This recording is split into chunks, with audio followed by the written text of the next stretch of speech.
قل لئن استمعت الإنس والجن أن يأتوا بمثل هذا القرآن আপনি বলুন तमाम পৃথিবীর মানুষ আর জেনেরা সব একত্রিত হয়ে যাও, সবাই একত্রিত হয়ে কোরআনে কারীমের সূরার মতো করে সূরা বানায় নিয়ে আসো যদি তোমাদের পক্ষে সম্ভব হয়। আল্লাহ পাক বলেন লা ইয়াতুনা বিমিসলিহি ওয়ালাউ কানা বা'দুহুম লিবা'দিন যাহিরা। তোমরা যদি জেনেদের সাহায্যকারী মানুষ হও, মানুষের সাহায্যকারী জেনেরা হও, तमाम পৃথিবীর মানুষ আর জেন একত্রিত হয়ে প্রচেষ্টা চালালেও আল্লাহর কোরআনের সূরার মতো করে একটা সূরা কেউ বানাতে পারবে না।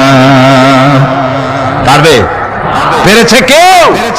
আজও পর্যন্ত কেউ কোরআনে কারীমের সূরার মতো করে একটা সূরা কেউ এই পৃথিবীতে বানাতে পারেনি, কারো পক্ষে এটা সম্ভব হয়নি। আল্লাহ রাব্বুল আলামিন আবার চ্যালেঞ্জ করেন ইন কুনতুম ফি রাইবিম মিম্মা নাযালনা আলা আবদিনা ফাআতু বিসূরাতিন মিন মিসলি ওয়াদউ শুহাদাআকুম মিন দুনিল্লাহি ইন কুনতুম সাদিকিন।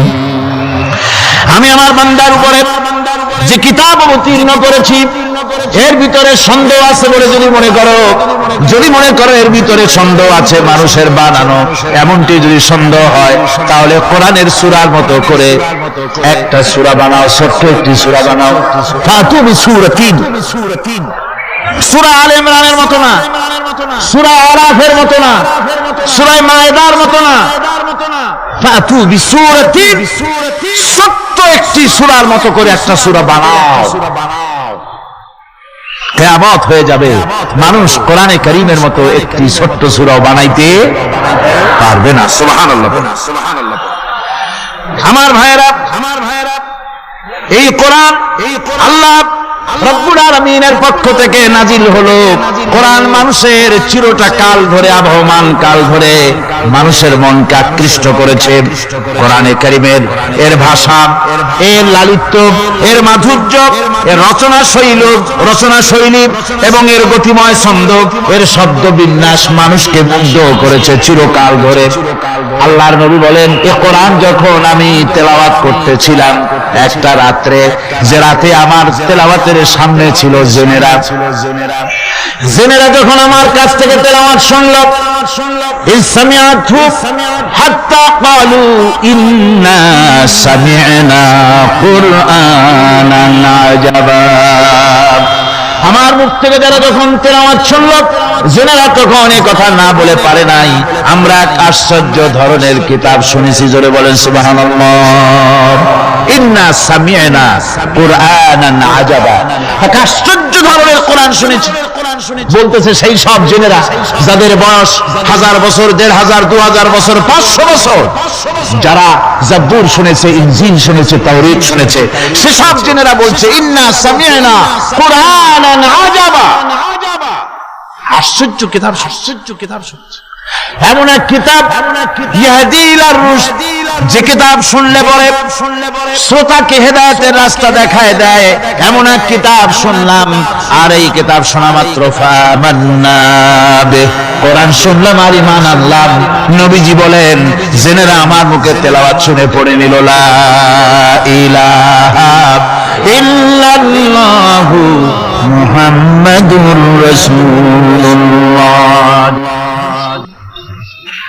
এই কোরআন এমন এক কোরআন, মান ক্বালা বিহি সাদাকা, যে কোরআন শরীফ থেকে যে কথা বলে সেই সত্য কথা বলে।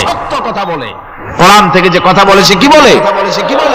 তার কারণ কোরআন এসেছে কার কাছ থেকে? ওয়া মান আসদাকু মিনাল্লাহি কিলা, আমি আল্লাহর চাইতে সত্যবাদী আর কে হতে পারে? আল্লাহর নবী বলেন কোরআন থেকে যে কথা বলে সেই সত্য কথা বলে। আর ওমান আমিলা বিহি উজরা, এই কোরআন যে আমল করবে তাকে পুরস্কার দেওয়া হবে, সে পুরস্কৃত হবে, দুনিয়ায় পুরস্কার পাবে, আখিরাতেও পুরস্কার পাবে। সুবহানাল্লাহ। ওমান হাকামা বিহি আদালা, আর কোরআন থেকে যে বিচার ফয়সালা করবে সেই কেবলমাত্র সঠিক সুষ্ঠু বিচার কায়েম করবে, সোশ্যাল জাস্টিস সেই করতে পারবে, সুবিচার জাস্টিস কায়েম সেই করতে পারবে। ফামান দা ইলাইহি হুদিয়া ইলা সিরাতিম মুস্তাকিম। আর কোরআন থেকে যে দাওয়াত দেয়, কোরআনের দিকে যে দাওয়াত দেয়, সেই কেবলমাত্র সঠিক সহজ সরল রাস্তার দিকে দাওয়াত দেয়। যেই দাওয়াত শুরু হয় পৃথিবীর মাটি থেকে আর শেষ হয় গিয়া জান্নাতুল ফেরদাউসে। আমার ভাইরা, কোরআন এর পরিচয়ের কথা বলতেছিলাম। আল্লাহ পাক কি কোরআন আমাদের শিখালেন, কোন কোরআন আমাদের শিখিয়েছেন, সেই কোরআনের পরিচিতি আপনাদের সামনে আমি তুলে ধরতেছি। আমি নিজে না, এবার কোরআন তার পরিচয় নিজেই দেবে।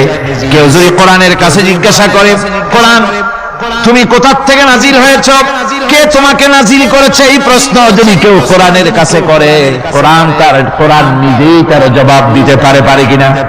কোরআন নিজেই বলে, তানজিলাম মিম্মান খালাকাল আরদা ওয়াস সামাওয়াতিল উলা।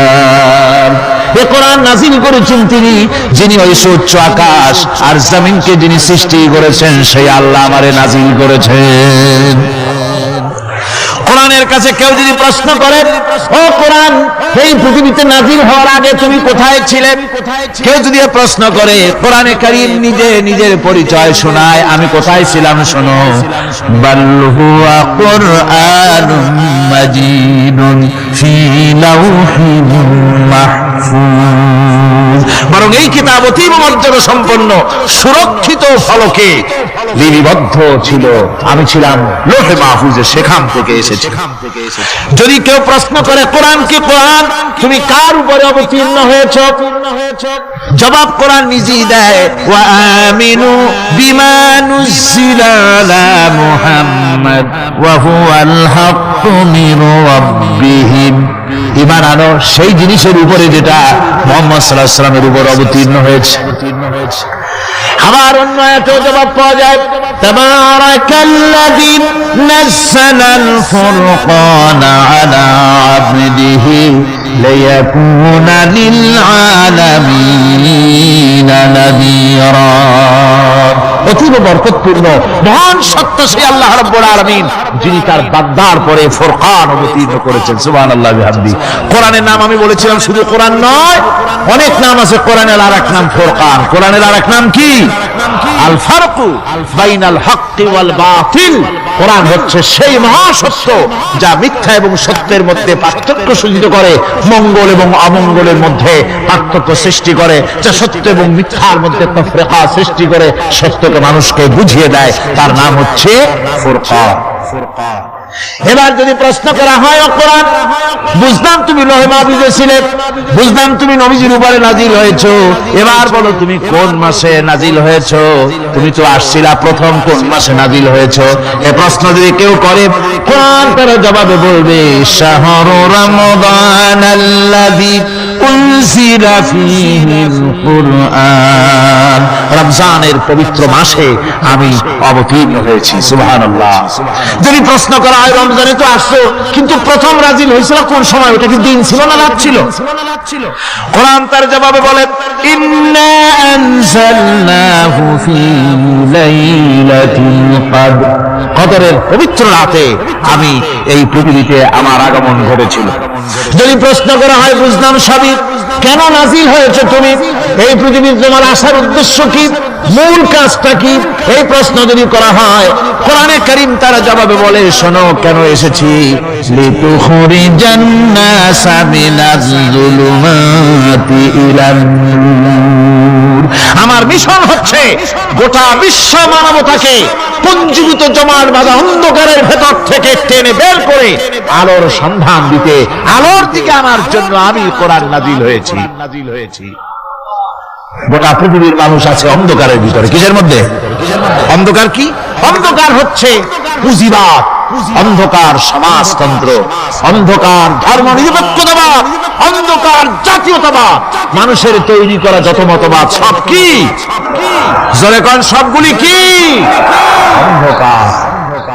এই অন্ধকারের ভেতর থেকে মানুষগুলিকে টেনে আনবে কোরআন কিসের দিকে? আলোর দিকে। এবার যদি প্রশ্ন করা হয়, বুঝলাম তুমি অন্ধকার থেকে আলোর দিকে নিয়ে আসবে, আলোর দিকে আসলে পরে ফায়দাটা কি হবে? মূল ফায়দাটা বুঝায় দাও, আসল ফায়দা কি হবে তোমারে যদি মানি?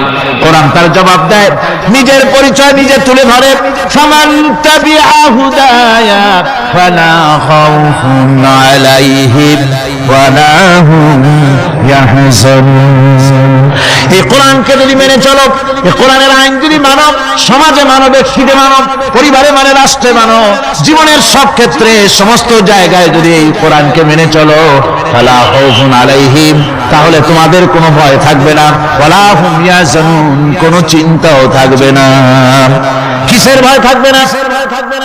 কোরআনের আইন মেনে যদি চলো সমাজে ও রাষ্ট্রে, চুরির ভয়, ডাকাতির ভয়, জিনার ভয়, হত্যার ভয়, সন্ত্রাসের ভয়, কোনো ভয় থাকবে না। ওয়ালা হুম ইয়াহজানুন, চিন্তাও থাকবে না। খাওয়া পড়া, শিক্ষা, চিকিৎসা, বাসস্থান, এগুলির কোনো চিন্তা থাকবে না। কোরআনের সমাজে সব কিছুর গ্যারান্টি দেওয়া হবে, সবগুলি পেয়ে যাবে, সবগুলি পেয়ে যাবে। এখন যদি আবার প্রশ্ন করা হয়, কোরআন বুঝলাম তোমারে মানলে পরে সব ফায়দা হবে, তাহলে এবার জবাব দাও, তোমার ভিতরে কি রাজনীতি আছে নাকি? আমি তো মানুষ, আমার রাজনীতি করা লাগে। ম্যান ইজ সোশ্যাল অ্যানিম্যাল, আমরা তো জঙ্গলের পশু নই, আমরা তো মানুষ। আমাদের সমাজ আছে, আমাদের পৌর নির্বাচন আছে, আমাদের জাতীয় নির্বাচন আছে, আমাদের কলকারখানা আছে, জমিন আছে, আমাদের রাজনীতি, অর্থনীতি, সমাজনীতি আছে, পারিবারিক নীতি আছে, অনেক নিয়ম মালা আছে, নিয়ম নীতি আছে। তোমারে মানলে তোমার ভিতরে কি ওগুলো আছে নাকি? সে কথা বলো।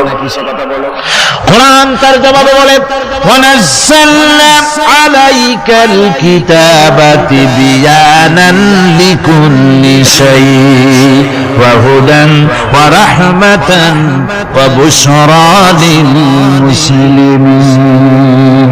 কোরআন জবাবে বলে, শুনে রাখো, শুধু অর্থনীতি, সমাজনীতি নয়, শুধু রাজনীতি আর শিক্ষানীতি, যুদ্ধনীতি নয়, তোমার জীবনে যা কিছু দরকার, ইহকালে যা কিছু দরকার, পরকালে, সব কথাগুলি আল্লাহ রব্বুল আলামিন আমি কোরআনের সিনার ভিতরে খুলে খুলে বর্ণনা করে দিয়েছেন। সব কথা এই কোরআনে কারীমের ভিতরে রয়েছে। তোমার এমন কোনো জিনিস নাই যা তুমি কোরআনে কারীমের মধ্যে পাবে না। তোমার সমস্ত প্রয়োজন আমার বুকের মধ্যে আল্লাহ দিয়ে দিয়েছেন। বিজ্ঞান আছে, দর্শন আছে, ইতিহাস আছে, সব আছে। তবে কোরআনের মধ্যে বিজ্ঞান আছে বলে আমি এটাকে বিজ্ঞানের কিতাব বলবো না, দর্শন আছে বলে দর্শনের কিতাব আমি বলবো না, রাজনীতি আছে বলে কোরআনকে আমি রাজনীতির কোনো কিতাব বলবো না। কোরআন তাহলে কি? কোরআন হচ্ছে অর্থনীতি, সমাজনীতি, রাজনীতি, পারিবারিক নীতি, মানুষের জীবনের যা কিছু প্রয়োজন, সমস্ত নীতি মালার নীতি গ্রন্থের নাম হতেছে কোরআনে কারীম। সমস্ত নীতিমালার নীতি গ্রন্থ কোরআন। এখানে রয়েছে সব কিছুর উৎস, যেটা গ্রহণ করলে পরে মানুষ আরামে থাকতে পারবে। অমুসলিম নাগরিক বৃন্দ তাদের নাগরিক মর্যাদা পাবে।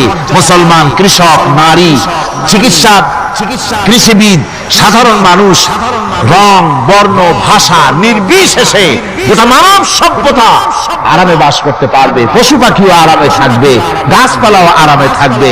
যেহেতু নির্দেশ হয়েছে বিনা প্রয়োজনে গাছের পাতাটিও ছিল না। ইসলামের সমাজ যদি চালু হয়, গাছেরাও আরাম পাবে, তাহাও আরাম পাবে। চট্টগ্রামের লোকেরা যেভাবে পাহাড় কাটা আরম্ভ করেছে, এটা বড় দুঃখজনক। জুমলায় মহতারেজা একটা বলে দিলাম, অপ্রাসঙ্গিক হলেও জরুরি কথা। আপনারা পাহাড় কাটতেছেন না, আপনাদের নিজেদের পায়ে নিজেরা কুড়াল মারতেছেন। খবরদার পাহাড় কাটবেন না। আল্লাহ প্রকৃতির ভারসাম্য আপনারা নষ্ট করছেন বলে ওজোন স্তরে ফাটল ধরেছে। তা রিপেয়ার করার জন্য আজকে বিশ্বের সব বিজ্ঞানীরা হতাশ হয়ে গিয়েছে, পাগল হয়ে গেছে। কেমনে এই ওজোন স্তরের ফাটলকে রিপেয়ার করবে? ওজোন স্তরটা কি? ওজোন স্তর হচ্ছে সুবহানাল্লাহ, আল্লাহর যে কত দয়া।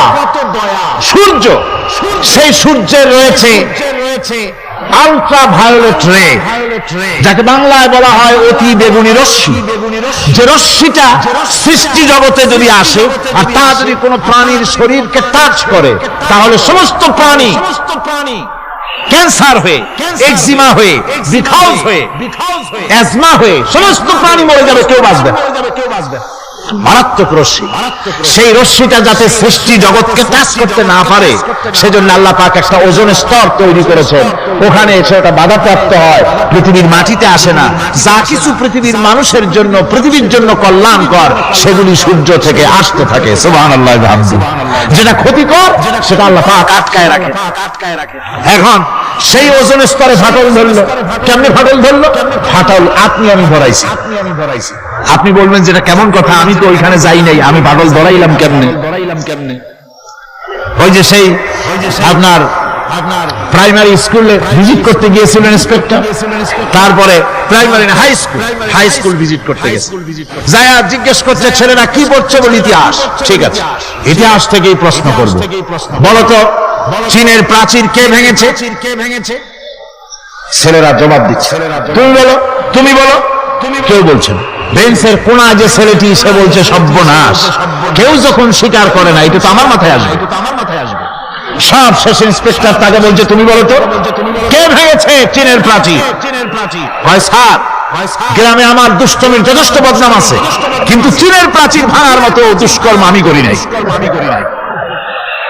ইন্সপেক্টর খুব রেগে গেলেন, মাস্টারের দিকে তাকালেন, এই বুঝি আপনার ইতিহাস পড়ানো? মাস্টার ইন্সপেক্টরের বিরক্তি ভরা মুখ দেখে বলছেন, স্যার রাগ করবেন না, এসব ছাত্র তো আমার, ওদের অবস্থা তো আমি জানি, আপনি আসছেন ঢাকা থেকে, আপনি জানবেন কি? আমি হলপ করে বলতে পারি আমার ক্লাসের কোন ছাত্র চীনের প্রাচীর ভাঙে নাই।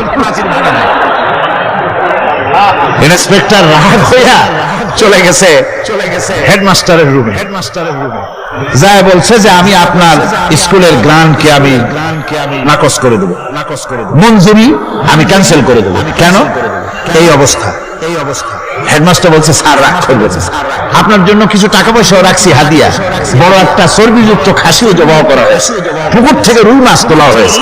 তারপরেও আমার ছাত্ররা, টিচাররা বলার পরেও যদি আপনার সন্দেহ হয়ে থাকে যে আমার ছাত্ররাই ভাঙছে, তো ওই আপনি অসন্তুষ্ট হবেন না, রাগ করবেন না। স্যার ওই প্রাচীর ভাঙতে যা খরচ লাগে আমি কিছু খরচ দেবো, তো আপনি রাগ করেন না। এখন চিন্তা করেন, স্কুলের ছাত্র থেকে শুরু করে হেডমাস্টার পর্যন্ত জ্ঞানের বহর।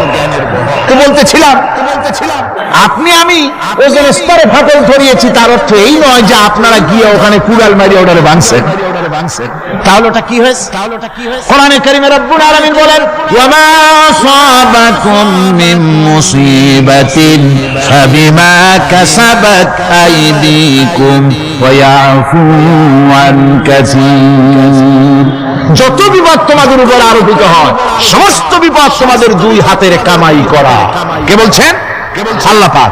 ওজন স্তরে ফাটল ধরেছে, এটা বিপদ, বিশ্বের সমস্ত মানব সভ্যতা সৃষ্টি জগতের জন্য বিপদ। এই বিপদের জন্য দায়ী পৃথিবীর মানুষ। কিরকম?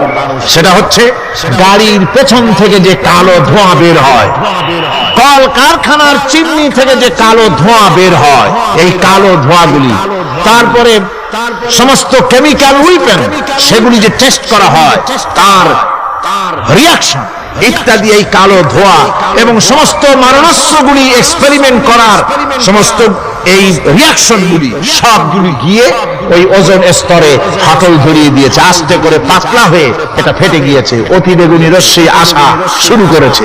এটাকে বন্ধ করার জন্য বিজ্ঞানীরা আজ মরিয়া হয়ে গিয়েছে। ইনশাআল্লাহ আল্লাহ পাক তার বিজ্ঞানীদের মানুষের মাথায় বুদ্ধি এনে দিবেন, রিপেয়ারও হয়ে যাবে ইনশাআল্লাহ। সবাই বলেন ইনশাআল্লাহ। তাহলে বললাম কেন এই কথাটা? এই জন্য বললাম যে কোরআনে কারীমের মধ্যে আল্লাহ রাব্বুল আলামিন সব কথা বলে দিয়েছেন, কোনো কথা বাদ রাখেন নাই। পাহাড়গুলি ভেঙে আমরা ক্ষতি করতেছি, গাছগুলি কেটে আমরা ক্ষতি করতেছি, প্রকৃতির ভারসাম্য নষ্ট করে দিচ্ছি, ফলে সমুদ্রের পানি স্ফীত হচ্ছে, ভূমিকম্প বাড়তেছে, ঘূর্ণিঝড় হচ্ছে, টর্নেডো হচ্ছে, পৃথিবী বিধ্বস্ত হয়ে যাচ্ছে, ক্লাইমেটের পরিবর্তন আসছে। আজকে পৌষ মাস, এটা কি মাস? কত তারিখ? দেখেন বাংলা ভাষাকে কত মহব্বত করি। যদি বলি আজকে ডিসেম্বরের কত তারিখ, গড়গড় করে মুখস্থ হয়ে যাবে। বাংলারে খুব ভালোবাসি, মাসটার তারিখ বলতে পারলাম না, দুঃখিত। এই হলো আমাদের ভালোবাসা। আজকে পৌষ মাসের অর্থ শেষ হয়ে যাচ্ছে, অথচ মনে হচ্ছে শীত যেন তার শ্বশুর বাড়ি বেড়াতে গেছে। এই যে অবস্থা, এই অবস্থা শুধু বাংলাদেশে নয়, গোটা পৃথিবীতে ক্লাইমেটের একটা বিরাট পরিবর্তন আসতেছে, একটা বড় রকমের পরিবর্তন আসতেছে। এর কারণ হচ্ছে পৃথিবীর মানুষেরা নিজেরাই প্রকৃতির ভারসাম্যকে নষ্ট করে দিয়েছে। এই ভারসাম্য নষ্ট হওয়ার কারণে আবহাওয়ার পরিবর্তন হচ্ছে, সামুদ্রিক জলোচ্ছ্বাস বাড়তেছে, ভূমিকম্প, আগ্নেয়গিরি ইত্যাদি হচ্ছে এবং পৃথিবীর মানুষ বিধ্বস্ত হচ্ছে। বলতেছিলাম এই কোরআনে কারীমের মধ্যে আল্লাহ পাক সব কথা বলে রেখেছেন। যদি জানতাম, বুঝতাম, তাহলে এই অবস্থার সৃষ্টি হতো না। এটা বিজ্ঞানের বই নয়, রাজনীতির বই নয়, সমাজনীতির বই নয়, বরং সমস্ত নীতিমালা উচ্চ জ্ঞানের উৎস হচ্ছে আল কোরআন। জ্ঞানের উৎস কি? আরো জোরে বলেন, জ্ঞানের উৎস কি? আল কোরআন। পবিত্র কোরআনে এমন এমন ঘটনা আল্লাহ পাক বলেছেন যা ষষ্ঠ শতাব্দীর দুনিয়া এ সম্পর্কে কিছুই জানতো না। অবশ্য কিছু কিছু ঘটনা ইহুদিদের কিতাবে অতিরঞ্জিত আকার এবং বিকৃত অবস্থায় এসেছে, কিন্তু কোরআনে কারীম দুনিয়ার মানুষকে আদম সৃষ্টি, নূহের বন্যা, তারপরে মুসা আলাইহিস সালাম ফেরাউনের ঘটনা, ইব্রাহিম আলাইহিস সালামের নমরুদের ঘটনা এবং ইউসুফ আলাইহিস সালামের কাহিনী সবগুলিকে সুন্দর করে কোরআন শরীফ উপস্থাপনা করেছে রাসূলের মাধ্যমে, যা পৃথিবীর ইতিহাসে কেউ জানতো না, সেগুলি আল্লাহ পাক জানাইছেন। কিভাবে?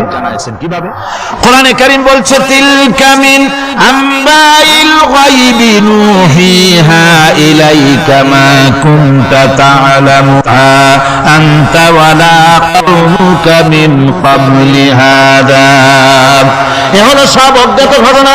সমস্ত ঘটনাগুলি আল্লাহ পাক তার হাবিবকে শুনিয়ে বলে দিলেন, সব অজ্ঞাত ঘটনা যা তুমি জানতে না, তোমার কোনো জানা ছিল না, আমি ওহীর মাধ্যমে তোমাকে সব জানাইছি। ইউসুফ আলাইহিস সালামকে যখন তার ভাইয়েরা কুয়ার মধ্যে ফেলে দিতেছিল তখন তুমি উপস্থিত ছিলে না, এই ঘটনা ওহীর মাধ্যমে আমি জানালাম। মুসা আলাইহিস সালামকে যখন ফেরাউন দরিয়ার ভিতরে ফেলে দিল, সেই সময় তুমি সিনাই পর্বতের পাশে দাঁড়িয়ে সব দৃশ্য লক্ষ্য করনি, অথচ আমি ওহীর মাধ্যমে সব তোমাকে খুলে খুলে বলে দিয়েছি। আল্লাহ পাক সমস্ত ঘটনাগুলিকে বলে বলে কোরআন শরীফের মধ্যে সব সাজিয়ে দিলেন, বলে দিলেন। তিনি বললেন, ওয়ামা কুনতা বিজানিবিল গারবি ইদ কাযাইনা ইলা মুসাল আমরা ওয়ামা কুনতা মিনাশ শাহিদিন। ফেরাউন যে মুসার সঙ্গে যে ব্যবহারটা করলো, এ সময় সেখানে তুমি উপস্থিত ছিলে না, আমি ওহীর মাধ্যমে তোমাকে তা জানিয়েছি। কাযালিকা নাকুসসু আলাইকা মিন আমবাই মা ক্বাদ সাবাকা ওয়া ক্বাদ আতাইনাকা মিন লাদুন্না যিকরা। আল্লাহ পাক বলেন, এভাবে আমি আপনার কাছে অতীত ঘটনাগুলি ওহীর মাধ্যমে নিখুঁতভাবে আপনার সামনে সব বলে দিয়েছি। আমার ভাইয়েরা, এই বিশ্বলোকে ঊর্ধ্ব লোক সম্পর্কে নির্ভুল তথ্য বর্ণনা আল্লাহ পাক করে দিয়েছেন কোরআনের মাধ্যমে। 1665 খ্রিস্টাব্দে স্যার আইজাক নিউটন তিনি আবিষ্কার করলেন মাধ্যাকর্ষণ শক্তিকে। এই মাধ্যাকর্ষণ শক্তি, ল অফ গ্র্যাভিটেশন, এ সম্পর্কে মানুষের এর থেকে কিছু জানলো, কিন্তু আজ থেকে 1400 বছর আগে আল্লাহ রাব্বুল আলামিন তার উম্মি নবী, যিনি কোনো বিজ্ঞানাগারে লেখাপড়া করেন নাই, কোনো সায়েন্স রিসার্চ করেননি, যিনি কোনো কলেজ ইউনিভার্সিটিতে পড়াশোনা করেননি, তার মাধ্যমে জানিয়েছেন মাধ্যাকর্ষণ শক্তির কথা। কোরআন বলছে, ইন্নাল্লাহা ইউমসিকুস সামাওয়াতি ওয়াল আরদা আন তাজুলা। এই পৃথিবী এবং সমস্ত গ্রহ উপগ্রহকে আল্লাহ পাক বলছেন, আমি এমন এক শক্তি দিয়েছি যে শক্তির মাধ্যমে একটা আরেকটাকে আকর্ষণ করে রাখছে। এই পৃথিবীতে মাধ্যাকর্ষণ শক্তি শুধু পৃথিবীর নাই, সূর্যের আছে, মঙ্গলের আছে, নেপচুনের আছে, ইউরেনাসের আছে, বৃহস্পতির আছে।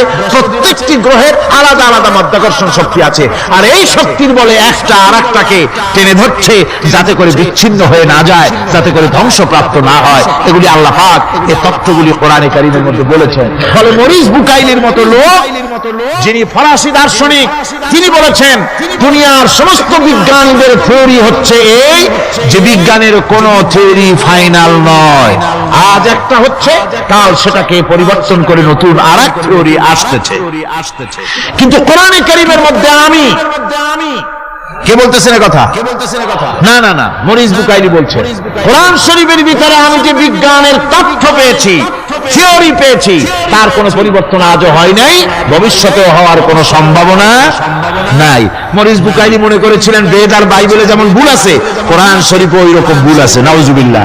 সেই জন্য তিনি আরবি শিখলেন কোরআন বোঝার জন্য, ভুল ধরার জন্য। কোরআন শিখলেন কি জন্য? ভুল ধরার জন্য। আর এমন শেখা শিখছেন, ওই আরবি শিক্ষা মানে আমাদের দেশের লোকদের মতো আনাকুম জানাকুম শেখে নাই, ভালো করেই শিখছে, ভালো করেই মুখস্থ করেছে, তার ভালো করে আরবি শিখেছেন, তারপরে কোরআন শরীফ পড়েছেন, তারপরে তিনি এ কোরআন পড়ে তেলাওয়াত করে বুঝে এরপরে তিনি বই লিখেছেন the Bible, the Quran and science. এই বইয়ের মধ্যে তিনি পরিষ্কার লিখেছেন কোরআন পড়লাম, এর ভিতরে একটা নকশা দেওয়ার, একটা কলমের ফোঁটা দেওয়ার জায়গা কারো নাই। কোরআন নিঃসন্দেহে মহান স্রষ্টা আল্লাহ রাব্বুল আলামিনের মানুষের বানানো কিতাব, এটা হতে পারে না। আল্লাহ পাক বলে বান্দা যখন আমাকে ডাকে, আমি বান্দার একদম নিকটে, তার ঘাড়ের চাইতে নিকটে। ওয়া নাহানু আকরাবু ইলাইহি মিন হাবলিল ওয়ারিদ। আমি আমার বান্দার সারা যে রডের উপরে তার মাথা, এর থেকেও আমি আমার বান্দার বেশি নিকটে। সুবহানাল্লাহ পড়ে। আমি তোমার কাছে, আমার কাছে মাপ চাও, যত বড় গুনাহ হোক। ওয়া ক্বালা রাব্বুকুম উদউনি আস্তাজিব লাকুম।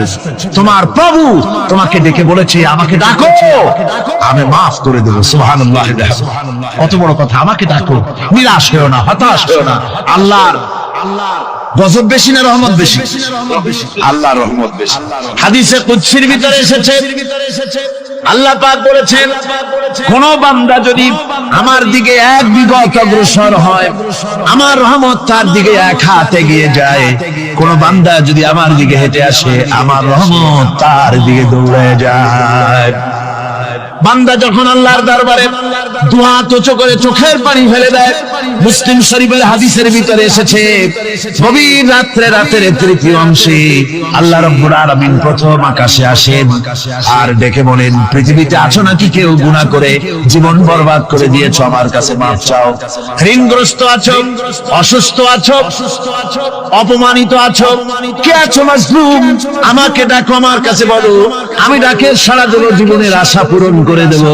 ওই সময় যেই সমস্ত লোকেরা কাঁদে তাহাজ্জুদের নামাজ পড়ে, আল্লাহ জিজ্ঞেস করেন ফেরেশতারা, অমুক অমুক দেশ অমুক অমুক বান্দারা কাঁদে কেন? ফেরেশতারা বলে, রব্বুল আলামিন তুমি তো ভালো করে জানো। আল্লাহ বলেন, জানি, তবুও তোমাদের মুখে শুনতে চাই। তারা বলে, রব্বুল আলামিন তোমার এই বান্দা গুনাহ করেছি, গুনাহর জন্য মাফ চায়, জাহান্নাম থেকে বাঁচতে চায়। আল্লাহ পাক বলেন, ফেরেশতারা আমার এই বান্দারা আমারে দেখেছে নাকি? বলে দেখে নাই। বলে আমার দোজখ দেখেছে নাকি? বলে না, তাও দেখে নাই। আমার বেহেশত দেখেছে নাকি? বলে না, তাও দেখে নাই। আল্লাহ পাক বলেন, ফেরেশতারা সাক্ষী দাও, ওরা আমাকে দেখে নাই, আমার বেহেশত দোজখ কিছুই দেখে নাই, শুধুমাত্র আমার নবীর কথা, আমার কোরআনের কথা বিশ্বাস করে হারামের ঘুমকে হারাম করে যেভাবে তারা কাঁদতেছে, সাক্ষী থেকে যাও ফেরেশতারা, আমার রহমতের দরিয়ায় জোশ মেরেছে, আমার ওই ক্রন্দনরত বান্দাগুলিকে আমি আল্লাহ মাফ করে দিলাম। সুতরাং মুমিন বান্দা যারা, আল্লাহর মুমিন বান্দা যারা, এই ইমানের কোয়ালিটি, এটাও হতাশায় নিরাশায় ভেঙে পড়বে না। গুনাহ তো মানুষই করে, গুনাহ হয়ে গেছে, মাফ চাও। তোমার গুনাহ কদ্দুর? তোমার গুনাহ যদি হয় পাহাড় সমান, আল্লাহর রহমত আকাশ সমান।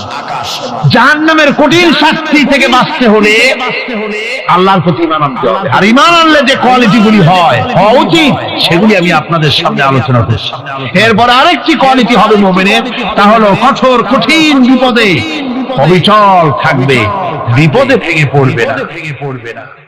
বিপদ আপদ, শত্রুতা, ক্ষয় ক্ষতি যা কিছু হয় সবই আল্লাহর পক্ষ থেকে, এটা মেনে নিতে হবে এবং ধৈর্য ধারণ করতে হবে। বিপদ মুসিবত শুধু উম্মতের জন্য নয়, দুনিয়ার সমস্ত নবীদের বিপদ এসেছে, হয় নাই? নবীদের বিপদ আসে নাই?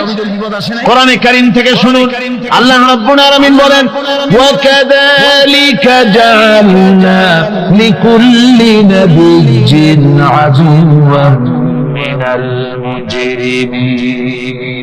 আল্লাহ পাক বলেন, এমনি করে আমি সকল নবীদের শত্রু বানিয়ে দিয়েছি সব পাপিষ্ঠ আর অপরাধ প্রবণ লোকদেরকে। প্রত্যেক যুগে নবীদের শত্রু ছিল, প্রত্যেক যুগে নবীদের কি ছিল? শত্রু ছিল। সে শত্রু কারা ছিল? আল্লাহ পাক বলছেন নবীদের শত্রু ছিল পাপিষ্ঠ আর অপরাধ প্রবণ লোক, এরাই ছিল নবীদের দুশমন।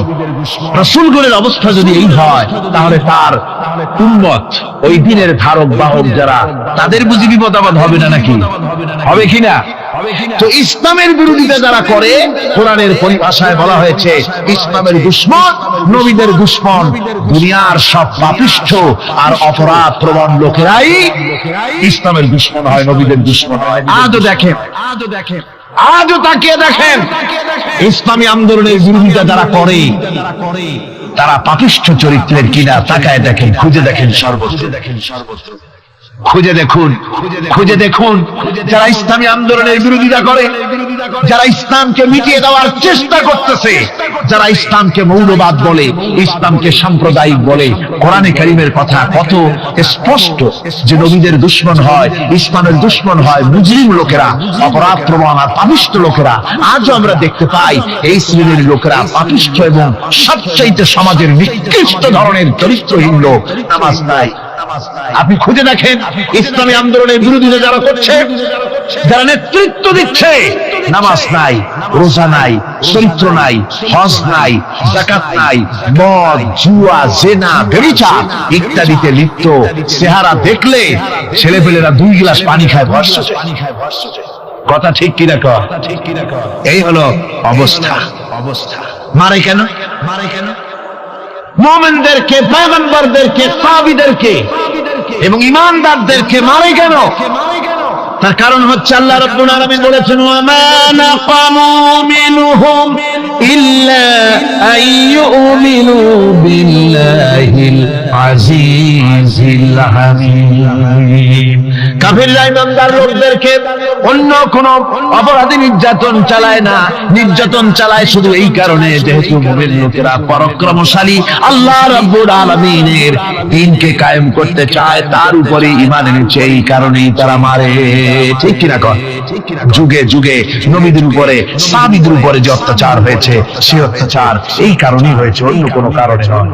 এই কঠিন বিপদে অবিচলতা এবং ধৈর্যের দৃষ্টান্ত নবীগণ পেশ করেছেন পৃথিবীর বুকে।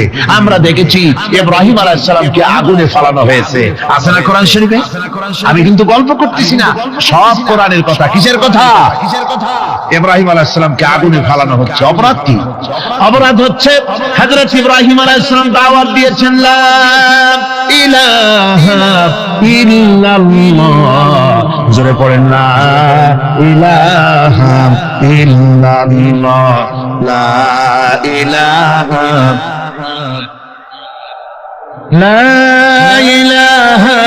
ইল্লাল্লাহ মুহাম্মাদুর রাসূলুল্লাহ। হযরত ইব্রাহিম আলাইহিস সালাম দ্বীনের দাওয়াত দিয়েছেন, এক আল্লাহর দাওয়াত দিয়েছেন, ঈমানের দাওয়াত দিয়েছেন। আর কোন অপরাধ ছিল না।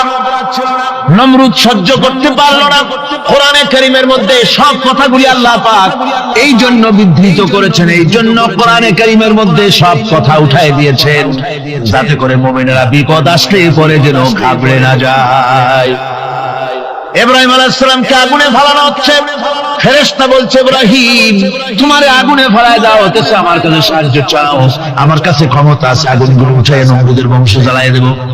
হযরত ইব্রাহিম ফেরেশতার কাছে সাহায্য চাইছিলেন নাকি? তিনি বললেন, ফেরেশতা তোমার কাছে সাহায্য কেন চাইব? আমি তো এমন কোন অন্ধ আল্লাহর ইবাদত করি না যেই অন্ধ স্রষ্টা তার গোলামের দুঃখ দুর্দশা না দেখে। আমি তোমার কাছে সাহায্য চাইব না। হযরত ইব্রাহিম আলাইহিস সালাম পাস করলেন। কি বলেন, পাস করছেন না? ঈমানের পরীক্ষায় পাস। আগুনের মধ্যে হযরত ইব্রাহিমকে যখন ফেলানো হচ্ছে, রব্বুল আলামিন আগুনের প্রতি নির্দেশ করে দিলেন, ইয়া নারু কুনি বারদাও ওয়া সালামান আলা ইব্রাহিম। আগুন আমার ইব্রাহিমের জন্য শান্তিদায়ক, ঠান্ডা হয়ে যা। এখন কি আর আগুনের বাপের ক্ষমতা আছে ইব্রাহিমকে পোড়ানো? আর ক্ষমতা নাই। আমার বন্ধুগণ, ইব্রাহিম আগুনের ভিতরে আরামে বসা আছেন, আর ওদিকে নমরুদ বসে বসে দেখতেছে দূর থেকে ইব্রাহিম তো জ্বলে না, গায়ের মধ্যে আগুন জ্বলে গেল। ডাক দিয়ে কয়, আগুন তোর হলো কি? কেন জ্বালাইতে পারিস না আমার দুশমন রে? হলোটা কি তোর? তোর কি জ্বালানো শক্তি বন্ধ হয়ে গেল নাকি? আগুনের ভিতর থেকে জবাব এলো, নমরুদ রে, আমার ভিতরে জ্বালানো শক্তি আছে কি নাই যদি প্রমাণ করতে চাও, টেস্ট করতে চাও, তুই নিজে আয়, তোরে শুদ্ধ তামাম দুনিয়া জ্বালাই দিতে পারি, ইব্রাহিমের এক গাছা পশমও জ্বালাইতে পারি না। তার কারণ হচ্ছে আমি হচ্ছি মাখলুক, আল্লাহ হচ্ছেন খালিক। আল্লাহ আমাকে বলেছেন না জ্বালাতে, তুমি 1000 বার বললেও আমি ইব্রাহিমকে জ্বালাইতে পারবো না।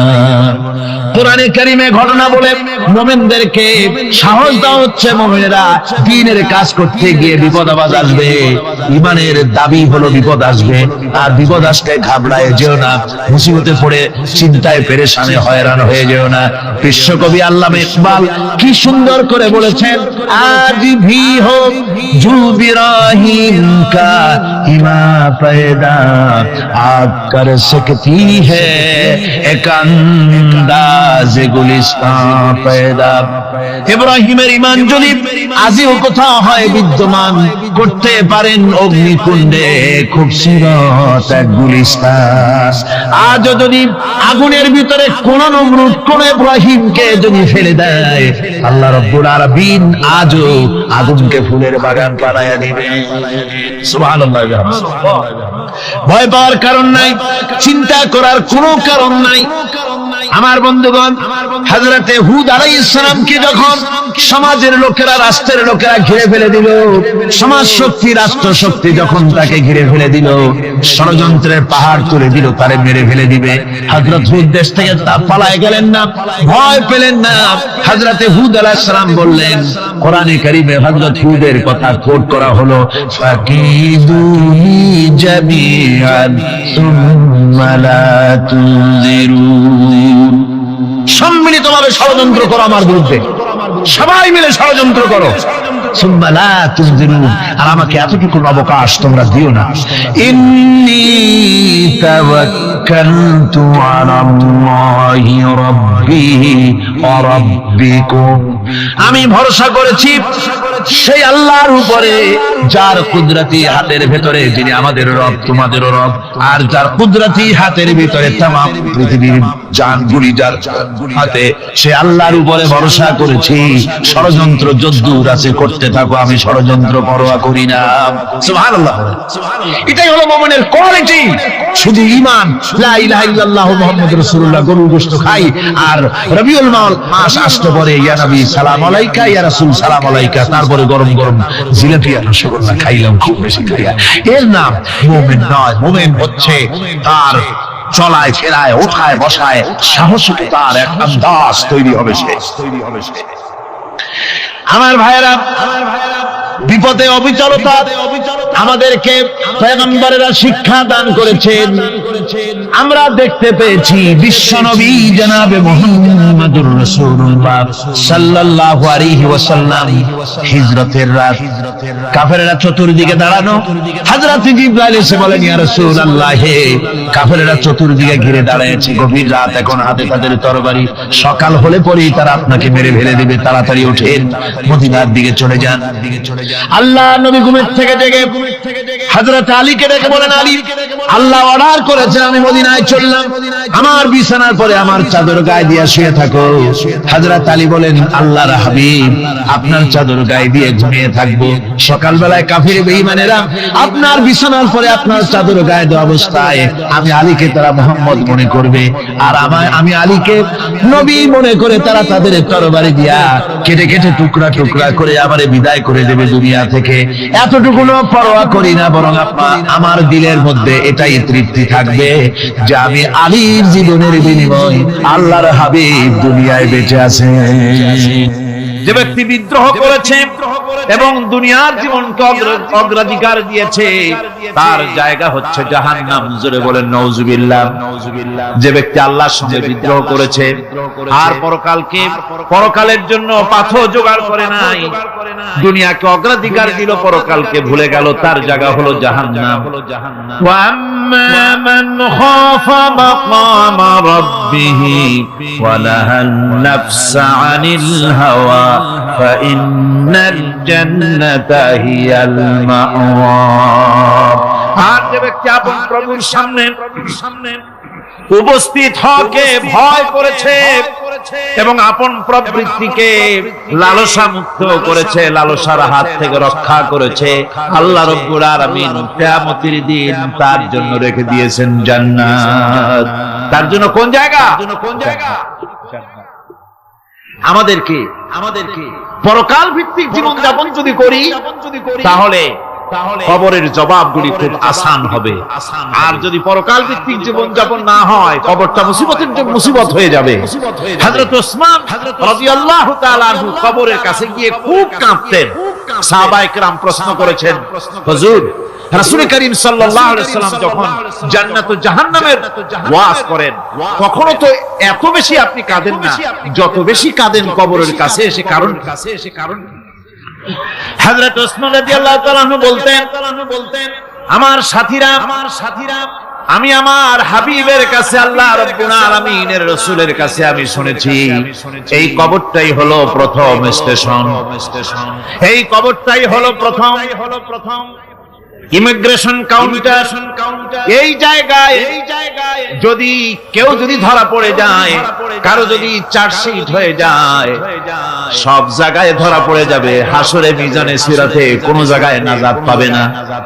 আর এই কবরটা যদি কেউ মুক্তি পেয়ে যায়, মিজান সিরাত হাসর সব জায়গা থেকে আল্লাহ তাআলা ভালোভাবে পার করে দিবেন। এটা হলো আসল জায়গা, মারাত্মক জায়গা, খুব মারাত্মক জায়গা। আমি এটাকে ইমিগ্রেশন কাউন্টার বলেছি আমার ভাষায়। ইমিগ্রেশন কাউন্টার যারা বিদেশ ভ্রমণ করেছেন তারা জানেন। লন্ডন যাবেন, আমেরিকা যাবেন, সৌদি আরব যাবেন, যে কোনো বিদেশে যাবেন, গেলেই পাসপোর্ট তারা দেখবে। পাসপোর্টে আপনার ন্যাশনালিটি কোনটা সেটাই তারা জানতে চাইবে। আপনি কোন দল করেন এটা তারা জানতে চাইবে না।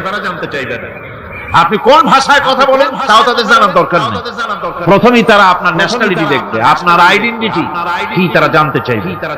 তারপরে যদি স্যাটিসফ্যাক্টরি হয়, আপনাকে ভিসা দিয়ে ভেতরে ঢোকবার ব্যবস্থা করে দেবে। আর যদি তারা স্যাটিসফাইড না হয়, তাহলে আপনাকে মেহমানখানায় ঢুকানো হবে, গ্রেফতার করে। কবর হচ্ছে এ ধরনের একটি ইমিগ্রেশন কাউন্টার। কবরের ভিতরে মানুষ যখনই রাখা হবে, সঙ্গে সঙ্গে দুজন ফেরেশতা আসবে। কবরের কাছে যারা এসেছিল, দাফন হয়ে যাওয়ার পর এই লোকগুলি 40 কদম যেতে যতক্ষণ লাগে, এর মধ্যেই দুজন ফেরেশতা এসে যাবে। এসে জিজ্ঞেস করবে, মান রব্বুকা, তুমি কোন দল করতে? ওটা তাদের জানার দরকার। চাকরি কিসে করতে ওটা জানার দরকার না। ব্যবসা করতেন না চাকরি করতেন, প্রয়োজন নেই। প্রথমেই জিজ্ঞাসা করা হবে ন্যাশনালিটি, প্রথমেই জিজ্ঞাসা করা হবে তার ন্যাশনালিটি সম্পর্কে, তার আইডেন্টিটিটা কি, এবং সেটাকে সত্যায়িত করার জন্য, বোঝার জন্য 3টি প্রশ্ন। প্রথম প্রশ্ন, মান রব্বুকা ওয়া মা দীনুকা ওয়া মান নাবিয়ুকা, তোমার রব কে, তোমার দ্বীন কি, তোমার নবী কে। যদি এই ব্যক্তি বেঈমান হয়, মুনাফিক হয়, সে বলবে হায় হাতা লা আদরি, হায় হাতা লা আদরি, জানি না আমার রবকে, আমি জানি না। তোমার দিন কি, দিন কারে কয় বুঝি না। এরপরে আল্লাহর নবী জনাবে মুহাম্মদ রাসূলুল্লাহ সাল্লাল্লাহু আলাইহি ওয়াসাল্লামকে দেখানো হবে, বলা হবে মা কুনতা তাকুলু ফি হাদার রাজুল, এই ব্যক্তি সম্পর্কে তোমার ধারণা কি নিকে? বলবে আমি চিনি না। নাউযুবিল্লাহ। বাস এরপরে তার যা হবার তাই শুরু হয়ে যাবে। আর যদি বান্দাটা মুমিন হয়, প্রশ্ন করা হবে মান রব্বুকা, জবাব দেবে রব্বি আল্লাহ, আমার রব আল্লাহ রাব্বুল আলামিন ওয়ামা দীনুকা দীনুনা ইসলাম, আমার দিন হচ্ছে ইসলাম। এরপরে আল্লাহ নবীকে দেখানো হবে কয়েক রকমের বর্ণনা আছে। কোন বর্ণনায় আছে হুজুরের আকারে দেখানো হবে, অথবা রাসূলকে সরাসরি দেখানো হবে। বলা হবে মা কুনতা তাকুলু ফি হাদার রাজুল, এই লোকটি সম্পর্কে ধারণা কি? মুমিন ব্যক্তি বলবে হাদা নবিয়ুনা মুহাম্মাদুর রাসূলুল্লাহ সাল্লাল্লাহু আলাইহি ওয়াসাল্লাম, ইনি আমার তো সেই নবী মুহাম্মাদুর রাসূলুল্লাহ সাল্লাল্লাহু আলাইহি ওয়াসাল্লাম। আমরা যেন এই রকমের জবাব দিতে পারি, আল্লাহ কবুল করো। সকলে জোরে বলেন আমিন। জবাব হয়ে যাওয়ার পর গায়ব থেকে আওয়াজ আসবে, ফাফরিশু বিল জান্নাতি ওয়ালবিসু বিল জান্নাহ, ও আমার ফেরেশতারা আমার এই বান্দাকে জান্নাতের পোশাক পরায়া দাও আর কবরটাকে জান্নাতের বিছানা বিছায়া দাও। জান্নাতের পোশাক পরায়া দাও, জান্নাতের বিছানা বিছায়া ইলা মাদ্দা বাসারিহি, তার চোখের দৃষ্টি যত দূর যায় কবরটা ততটা প্রশস্ত করে দাও। এরপর বেহেশতের পোশাক পরাইয়া বেহেশতের বিছানা বিছায়া ফেরেশতা বলবে নো নাওমুল উরুস, ঘুমিয়ে যাও। দুলামিয়া যেমন বাসর সজ্জায় নতুন বউ নিয়ে আরামে ঘুমায়, এরকম আরামে ঘুমায় যাও। ইলা ইয়াউমিল কিয়ামা, কিয়ামত পর্যন্ত ঘুমায়। হারামে ঘুমিয়ে থাকবে।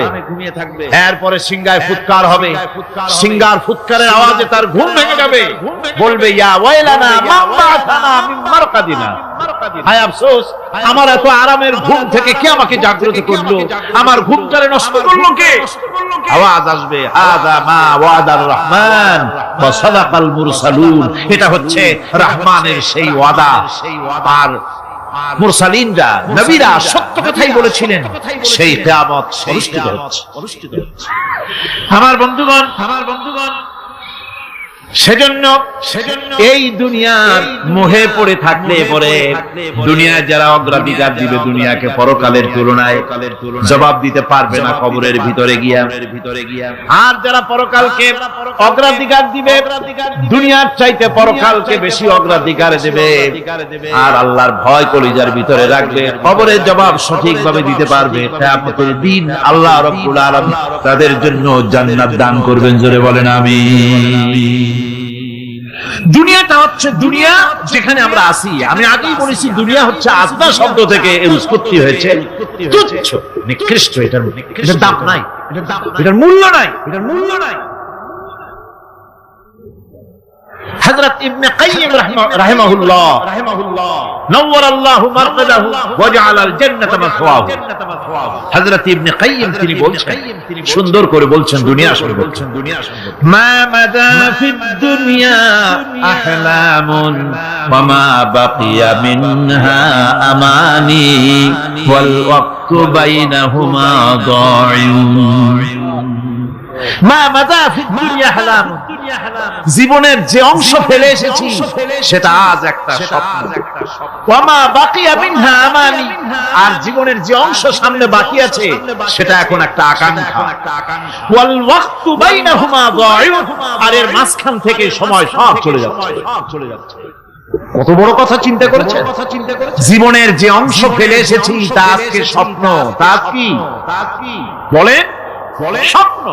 আর সামনে যা আছে সেটা আকাঙ্ক্ষা, আর মাঝখান থেকে সময় সব চলে যাচ্ছে।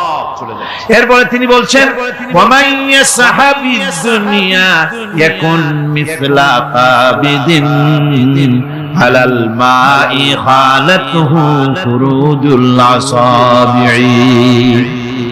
দুনিয়াদারের অবস্থা হচ্ছে কেউ যদি দুই হাতে পানি খামসায় ধরে, দুই হাতে কি ধরছে? বলেন, দুই হাতে পানি খামসায় ধরেছে, খুব মজবুত করে ধরেছে, 2 মুঠ পানি। বলেন থাকবে কতটুকু? কতটুকু থাকবে? কারণ তার আঙ্গুলের ফাঁক তার সাথে খেয়ানত করবে, আঙ্গুলের ফাঁক দিয়া পানিগুলি সব বেরিয়ে চলে যাবে। সুতরাং দুনিয়া যারা চায় তারা ঠিক পানি খামসায় ধরলে পানি যেমন হাতের ভেতর থেকে খেয়ানত করে চলে যায়, যারা দুনিয়া চায় দুনিয়াও তাদেরকে এভাবে ফাঁকি দিয়ে চলে যায়। তবুও দুনিয়ার মায়া মানুষের এত বেশি। আল্লাহর নবী বলেন, লাউ কানা লি ইবনি আদামা ওয়াদিন মিন যাহাবিন লাহাব্বা ইয়াকুনা লাহু সানিন। এই পৃথিবীতে যদি কাউকে একটা মাঠ ভরে যদি সোনা দেওয়া যায়, লোকটা বলবে রব্বুল আলামিন, আমি যদি আরেকটা মাঠ এরকম সোনা ভরা পেতাম, দ্বিতীয় আরেকটা মাঠ দেওয়া হলে আবার বলবে যদি তৃতীয় আরেকটা মাঠ সোনা ভরে যদি পেতাম।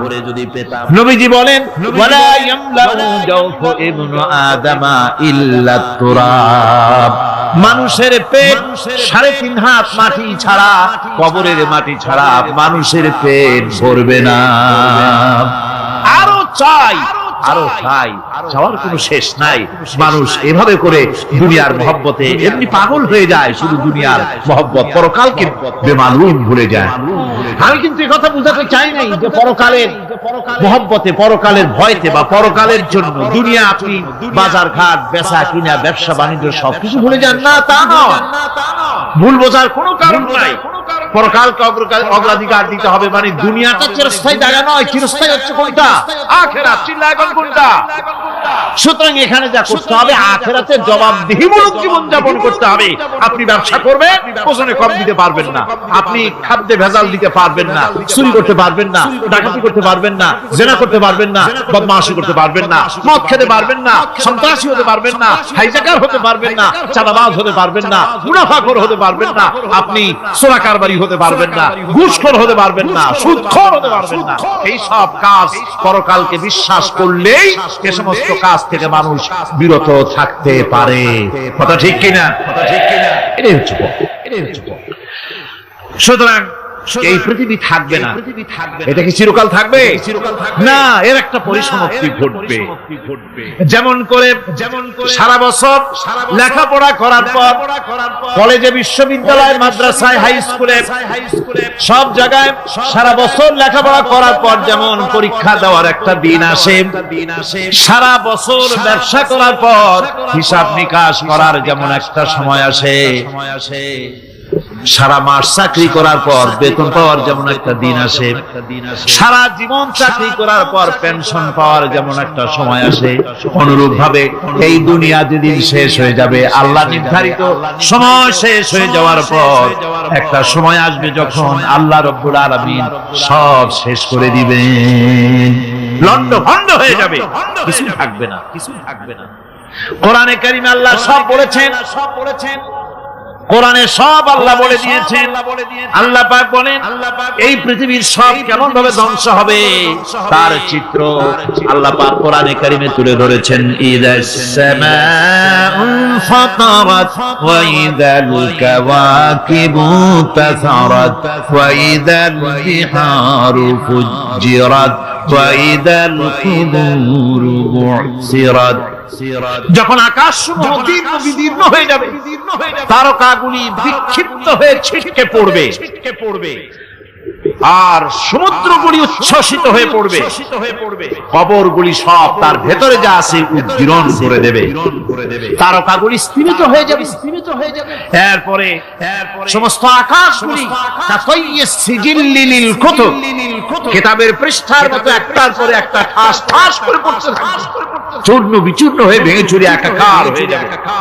পাহাড়গুলিকে উড়িয়ে দেওয়া হবে, চন্দ্র এবং সূর্য একাকার হয়ে। আল্লাহ রাব্বুল আলামিন বলেন ফাইদা বারিকাল বাসার ওয়া খাসাফাল কমার ওয়া জুমিআশ শামসু ওয়াল কমার। চক্ষু যখন বিস্ফারিত হয়ে যাবে, চাঁদ যখন তার আলো হারিয়ে ফেলবে, সূর্য যখন তার আলো হারিয়ে ফেলবে, চাঁদ আর সূর্য সব একাকার হয়ে যাবে, সেই সময়ের অবস্থাটা কি চিন্তা করো। মানুষ হয়রান হয়ে দৌড়াদৌড়ি করবে। ওয়া হুমিলাতিল আরদু ওয়াল জিবালু ফাদুক্কাতা দাক্কাতান ওয়াহিদা। জমিন এবং পাহাড়ের মধ্যে আল্লাহ রাব্বুল আলামিন সংঘর্ষ বাজিয়ে দিবেন। পাহাড়গুলি ভেঙে চুরে টুকরা টুকরা হয়ে যাবে। পাহাড়গুলি উঁচু করে জমিনের উপরে আছাড় মেরে আল্লাহ রাব্বুল আলামিন ভেঙে চুরে চুরমার করে দিবেন। সুবহানাল্লাহ, সুবহানাল্লাহ। ওয়াতাকুনুল জিবালু কাজিহিল মানফুস, পাহাড়গুলো ভেজা ধোনা তুলার মতো করে উড়িয়ে দেওয়া হবে, উড়িয়ে দেওয়া হবে। পাহাড় উড়ে যাবে, পাহাড় উড়ে যাবে। সুবহানাল্লাহ, সুবহানাল্লাহ। পাহাড় পাথরের তৈরি করা পাহাড়, এই পাহাড়গুলি তুলার মতো হয়ে উড়বে কিভাবে? উড়বে কিভাবে? আমি এই দৃশ্য নিজের চোখে কিছুটা হলেও দেখছি, কিছুটা হলেও দেখছি। আজ থেকে 10 দিন আগে আমি ইতালি সফর করে এসেছি। ইতালির রাজধানী রোম। রোম প্রাচীন সভ্যতার লালন ভূমি। কোরআনে কারিমে সূরায়ে রোম রয়েছে। এই রোম সেই রোম। এখানের বাদশার কাছে রাসূল করিম সাল্লাল্লাহু আলাইহি ওয়াসাল্লাম হেরাক্লিয়াসের কাছে চিঠি পাঠিয়েছিলেন। সেই রোম 12 থেকে 15 হাজারের মতো বাংলাদেশি মুসলমান সেখানে আছে। জুমার দিন, যেদিন আমি গেলাম তার পরের দিনই জুমা ছিল। জুমার নামাজ পড়লাম ভ্যাটিকানের কাছেই, বিশাল মসজিদ, ইউরোপের ভিতরে সবচেয়ে বড় মসজিদ এটা। রোম ইসলামের দুশমনদের রাজধানী। সেখানে যখন আযান হচ্ছে আশহাদু আন্না মুহাম্মাদার রাসূলুল্লাহ, আমার অনুভূতির কথা আপনাদেরকে বোঝাতে পারবো না। কি অনুভূতির সৃষ্টি হয়েছে আমার ভেতরে। ভ্যাটিকানের পোপ এক পাশে, কিছু দূরেই ভ্যাটিকান। ওটা হচ্ছে গোটা পৃথিবীর সমস্ত খ্রিস্টানদের কাবা, ভ্যাটিকান। তার পাশেই বিশাল মসজিদ। সেখানে নামাজ পড়লাম। চিন্তার ভেতরে আসলো আল্লাহ রাব্বুল আলামিন তার হাবিবের নাম, তার তাওহীদ, তার রিসালাতকে কিভাবে বিশ্বময় ছড়িয়ে দিলেন। আবু জাহেল চাইছিল মুহাম্মদ সাল্লাল্লাহু আলাইহি ওয়াসাল্লামকে স্তব্ধ করে দেবে মক্কার জীবনেই। হতবদনাম, সাহের, কাহেন, কাযযাব, শায়ের, নাউযুবিল্লাহি মিন যালিক, কত গালাগালি করলো। আর আল্লাহ শোনালেন, হাবিব চিন্তার কোনো কারণ নাই, ওয়ারাফা'না লাকা যিকরাক, আমি আপনার প্রশংসা বিশ্বময় ছড়িয়ে দেব। সুবহানাল্লাহ। রোম প্রোগ্রাম শেষ করে আমাকে তারা নিয়ে গেল, যেটা আমি বলছি সফর কাহিনী শোনাবার সময়টা না, যেহেতু এর সঙ্গে প্রাসঙ্গিক সেজন্য বলছি। পাহাড় কেমনে তুলার মতো হয়ে উড়বে তার নজির দেখেছি। রোম শহর থেকে 300 মাইল দূরে, 300 কিলোমিটার দূরে নেপোলিয়ান বোনাপার্ট তার বাড়ি, এবং ওটা তার নামে একটা প্রভিন্স। ভূমধ্য সাগরের পারে ভিসুভিয়াস, পৃথিবীর সবচাইতে বড় আগ্নেয়গিরি। সেটা দেখাতে নিয়ে যাওয়া হলো আমাকে। যে পাহাড়টা পৃথিবীর মাটি থেকে তার চূড়া হচ্ছে 3 মাইল উঁচু। এর 2 মাইল গাড়িতে করে ঘুরে ঘুরে যাওয়া যায়, এরপর আর গাড়িতে যাওয়া যায় না, বাকিটুকু যেতে হবে হেঁটে হেঁটে। পাহাড়ের উপরে অক্সিজেন কম, বেশ কষ্ট হচ্ছিল উঠতে। জীবনে প্রথম পাহাড়ে চড়েছি, জাবালে নূর, রাসূল করিম সাল্লাল্লাহু আলাইহি ওয়াসাল্লামের উপরে যেখানে ওহী হয়েছিল সর্বপ্রথম। পাহাড় চড়ার একটা অভিজ্ঞতা ওখান থেকে আমার কিছুটা হয়েছে। খুব কষ্ট হলো বাকি 1 মাইল উঠতে। যখন ভিসুভিয়াসের একদম শীর্ষে চলে গেছি, সেখানে গিয়ে আমার সাথে 15-20 জন লোক ছিল। আমি নিজে আল্লাহু আকবার বলে আমার গলা থেকে আওয়াজ বেরিয়ে গেল। আমি দেখতে পেলাম ভিসুভিয়াসের শীর্ষে বিশাল গর্ত। আমার মনে হয় গর্তটা এই মাঠের 1/4 হবে। এই মাঠের 1/4 হবে গর্তটা। সেই গর্তটার গভীরতা হচ্ছে 1.5 কিলোমিটার। এইখান থেকে পাথরগুলি উত্থিত হয়েছে, আগ্নেয়গিরি পাথর আগুনে গলে লাভা হয়ে এগুলি পাহাড় বেয়ে উপচে পড়েছে, চতুর্দিকে 12 মাইল ছড়িয়ে গিয়েছে। আমার মনে পড়লো ওয়াকুদুহান নাস ওয়াল হিজারা, জাহান্নামের আগুনের ইন্ধন হবে মানুষ আর পাথর। আমি সেখানে সেজদায় পড়ে গিয়ে কান্নাম আর বললাম, আল্লাহ জাহান্নামের আগুন হারাম করে দিও আমাদের জন্য। পাথর কিভাবে গললো, গলে পাথরগুলি গলে পুড়ে চতুর্দিকে পড়েছে আর ছিটকেছে, চতুর্দিকে ছিটকে পড়েছে। সেই পাথরগুলি ছিটকে ছিটকে যেগুলি পুড়ে পড়েছে সেগুলিকে দূরে সাদা রঙের বলে মনে হয়, কোনোটা সাদা কোনোটা কালো, মনে হয় যেন তুলার মতো হয়ে পড়ে আছে চতুর্দিকে। 1944 সনে তৃতীয়বারের মতো ভিসুবিয়ার্জি অগ্নিগিরি যে অগ্নি উৎপাত করে তাতে আশেপাশের 12 মাইল এলাকা এফেক্টেড হয়ে যায়। পাথরগুলি গলে এভাবে বিধ্বস্ত করে দিয়েছে। এখান থেকে এখানে জোহরের নামাজ, আসরের নামাজ আমরা পড়লাম, আল্লাহর কাছে খুব দোয়া করলাম। এখনো ধোঁয়া উঠতেছে, এখনো পাহাড়ের ফাটল দিয়ে ধোঁয়া উঠছে। একজন হাত দিয়ে আমাকে বলল যে খুব গরম লাগে ধোঁয়াগুলি। ওখানকার লোকেরা বলল যে ভেতরে এখনো আগুন আছে, তবে সুপ্ত, যে কোনো মুহূর্তে আবার তা জাগ্রত হতে পারে। আমরা সেখান থেকে নেমে এলাম।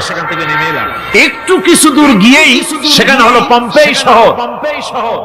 এই পম্পেই শহরটা হচ্ছে ঈসা আলাইহিস সালামের জন্মের 2000 বছর আগে এই শহর তৈরি হয়। ঈসা আলাইহিস সালামের জন্মের 179 বছর পর ভূমিকম্প হয়। সেই ভূমিকম্পে গোটা পম্পেই শহরটা পৃথিবীর মানুষের চোখের আড়াল হয়ে যায়, ধ্বংস হয়ে যায়, মাটির তলায়। আজ থেকে 200 বছর আগে মাটি খনন করতে গিয়ে এই শহর আবিষ্কৃত হয়। পুরা শহরটা খুঁড়ে তারা বের করেছে 180 হেক্টর জমিনের উপরে এই বিশাল শহর। ঘুরে ঘুরে দেখলাম গাড়ি চলে না সেখানে, পায়ে হেঁটে দেখতে হল। প্রশস্ত রাস্তা। আজ থেকে 4000 বছর আগের মানুষেরা রাস্তা বানাতে জানতো পাথর দিয়ে, এবং রাস্তার দুধারে তাদের ছিল ফুটপাত, পানির ব্যবস্থা, নগরায়নের সব রকমের সুযোগ সুবিধা। তারপরে সেখানে বিচারালয়, এরপরে দোকানপাট, বাজার ঘাট, সবকিছুর ব্যবস্থা রয়েছে। বিশাল বিশাল পাথরগুলি দিয়ে পিলার তৈরি করা। ভাবলাম এই পিলারগুলি, এই পাথরগুলি তারা কিভাবে ক্রেন ছাড়া এত উপরে উঠালো কি করে? আমার মাথায় আসলো না। পাথর কেটে কেটে সুন্দর সুন্দর অঙ্কন শিল্প তারা করেছে। এরপরে ঘুরতে ঘুরতে বাদশার রাজার বাড়িতে গিয়ে ঢুকলাম। সেখানে গিয়ে দেখলাম উলঙ্গ এত মূর্তি পাথরের তৈরি করা। পাথর কেটে কেটে দেওয়ালে যৌন মিলনের এমন কোন অশ্লীল ছবি নাই যা তারা সেখানে তৈরি করে না। উলঙ্গ মূর্তি আর উলঙ্গ যৌন মিলনের অসংখ্য ছবি দিয়ে এই এলাকা ভরা। তখন আমি বুঝলাম আল্লাহর গজব হওয়ার কারণটা কি, এই শহরটা মাটির নিচে হরপ হয়ে যাওয়ার কারণটা কি। আল্লাহ পাক জিনা ব্যভিচার যে দেশে বেশি হয় আল্লাহ পাক বরদাস্ত করেন। দুশ্চরিত্র যে দেশের মানুষ দুশ্চরিত্র হয়ে যায়, জিনা ব্যভিচার বেশি হতে থাকে, আল্লাহ হরপ করে গজব দেন। এই গজব এক এক সময় এক এক রকমের হয়ে আসে। কখনো মাটির নিচে দাবায় দেয়, কখনো মহামারী, কোন দেশে কলেরা, কোন দেশে জলোচ্ছ্বাস, কোথাও ভূমিকম্প, আর সর্বশেষ এই জিনা ব্যভিচারের জন্য আল্লাহ পাকের চূড়ান্ত এই যৌনতার অশ্লীলতার জন্য চূড়ান্ত গজব বর্তমান বিশ্বের জন্য আল্লাহ পাক এই গজব দিয়েছে। বন্ধুগণ, আমি সেই জায়গা আমি সেখানে যা দেখলাম, আল্লাহ পাক পাহাড়গুলিকে কিভাবে উড়াবেন এটা অস্বীকার করার কোন উপায় নাই। বিশ্বাস তো করতামই, তবে হযরত ইব্রাহিম আলাইহিস সালাম যেমন বলেছিলেন, রব্বি আরিনি কাইফা তুহিল মাউত, আয় আল্লাহ তুমি মরাকে চিন্তা করবা কেমনে? আল্লাহ পাক বলেন আওয়ালাম তুমিন, তুমি বিশ্বাস করো না?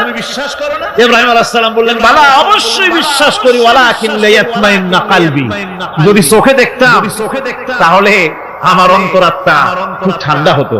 আল্লাহ রাব্বুল আলামিন চোখে দেখায় দিলেন জিন্দা কেমনে মুর্দা হবে, মুর্দা কেমনে জিন্দা হবে, আল্লাহ দেখায় দিলেন। পাহাড় উড়ায় দিবেন আল্লাহ রাব্বুল আলামিন। একথা কলিজার মধ্যে তার উপর ঈমান বিশ্বাস, কিন্তু আল্লাহ চোখে দেখাইছেন, ঈমান আরো মজবুত হয়েছে, যা ছিল আরো মজবুত হয়েছে। সুবহানাল্লাহ। আল্লাহর ভয়তে কলিজা কেঁপেছে। আমি পাহাড়ের উপরে কেঁদেছি, জার হয়ে কেঁদেছি। ربنا ظلمنا أنفسنا وإن لم تغفر لنا وترحمنا لنكونن من الخاسرين ربنا لا تزغ قلوبنا بعد إذ هديتنا وهب لنا من لدنك رحمة إنك أنت الوهاب আয় আল্লাহ তাআলা, হাজার হাজার মুসলমান নরনারী ঠান্ডাকে উপেক্ষা করে তোমার দ্বীনের কথা শোনার জন্য, কোরআনে কারীমের কথা শোনার জন্য এই মাঠে এসে হাজির হয়েছে। আল্লাহ তুমি দয়া করে মেহেরবানি করে আলোচনার সওয়াবটুকু হুজুরে পুরনূর সাল্লাল্লাহু আলাইহি ওয়াসাল্লামের রূহ মোবারকে পৌঁছে দাও। রব্বুল আলামিন, আমাদের মধ্য থেকে তাদের মা বাপ দুনিয়া থেকে জন্মের মতো বিদায় হয়ে গেছে। আল্লাহ কবরে যদি আযাব থাকে দয়া করে আযাব মাফ করে দাও। আল্লাহ আমাদের মা বাপের উপরে তোমার রহমত নাজিল করো। রব্বিরহামহুমা কামা রাব্বায়ানি সগীরা, রব্বিরহামহুমা কামা রাব্বায়ানি সগীরা। হে আল্লাহ রাব্বুল আলামিন, এই মাহফিলে যত লোক আছি আমরা, কার কোন ব্যাধি আছে, রোগ আছে, আমরা আর তুমি ভালো করে জানো। আমাদের প্রত্যেকের ব্যাধিকে তুমি শিফায়ে আজলা দান করে দাও।